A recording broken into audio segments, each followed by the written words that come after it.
Well, I'll be a little brief. One of the things that has been so touching, and I think I've felt it more this year than ever before, to be with so many different souls, and also to hear such different speakers, you really get a sense of how each person is inspired in a totally different way. And each person has their own way that will lead them to inner freedom. Yesterday, Jyotish was talking about the reactive process and how we have to get over it. And meditation is the tool in our technique of observing the breath. We don't control. We stand back from making things happen. We watch things happen. And we get more and more free of that sense that I am the doer, that I am the liker, that I am the disliker. And we begin to just enjoy it all. One of the things that has been a great blessing over the last few years when Swami Kriyananda has come back from India is there have been times when he has offered to bless everyone who is here. A couple hundred people, 300 people. And he's just sat there, and each person has come forward. And watching his face is a lesson in itself. Because as each person comes forward, his face is so delighted. He may have known this person for decades. He may have known them for a year or not at all. And what his face is saying in a very, very inward way is, oh, it's you. Oh, it's you. Oh, I'm so delighted to see you, to see God in you. And just to go through life with that sense of seeing God in everyone that can really come only from getting impartial in ourselves through meditation, from tasting a tiny bit of God's presence within us in meditation, just a little bit of God, and we cannot but be in love with God. And when we're in love with God and we see Him in every person, we love them. Saint Teresa of Avila gave her nuns the most beautiful advice. Saint Teresa of Avila went through Spain creating monasteries, very small groups of women who were going to be cloistered alone with each other for the rest of their lives. And she said to them, she didn't say you must love each other. She said you must have affection for each other. Don't you know, as we've all experienced as good yogis trying to be good people, we practice loving everybody.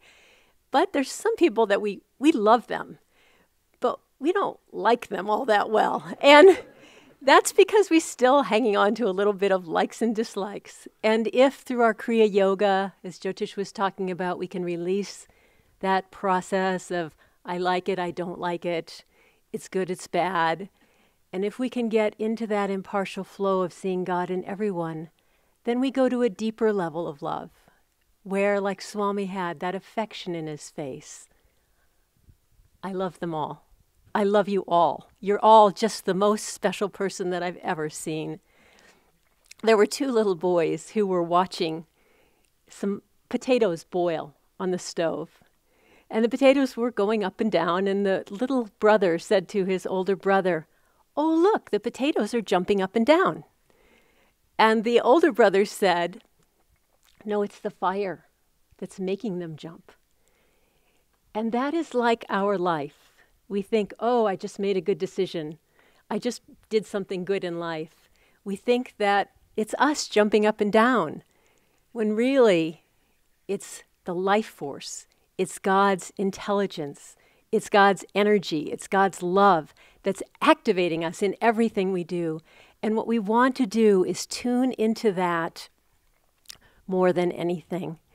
I had a beautiful experience with a guest who came here a while ago. This is a man that has come for a long time. He's a meditator. He's deep in these teachings. And he wanted to talk about a problem in his job. 10 years ago, someone came into that job and has really made his life torture. This person knows how to play office politics, get what they want at his expense. And he's a sensitive person and didn't know how to handle it. And I didn't either. And so I said, let's meditate about this. And so we meditated, and the answer came to the words, God is stronger than this test. And I suggested that the man not only repeat that to himself, but meditate on that, on the power of God within him that is stronger than all the impossible details of what he was facing. This had been going on for 10 years. 2 days later, I got a phone call, a phone message. It said, I have to tell you what happened. This person in my office came to my door and they said, I want to apologize to you. How can we learn to work together? That's the power of inner strength that comes from our meditation.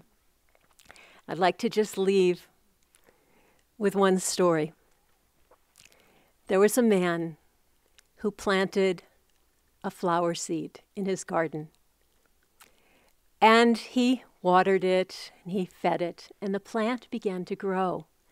And it began to become, as he cared for it, a very robust plant. But the flower never came. And he was watering it and feeding it and weeding it, and there was no flower. And he thought, well, maybe I should just pull this plant out. It's never going to flower.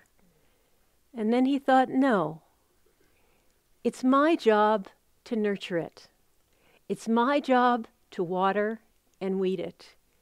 It's God's job to bring a flower when it's time for a flower. And so that is what he did.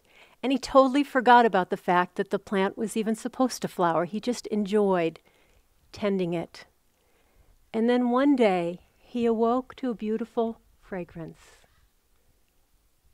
And overnight, the plant had flowered.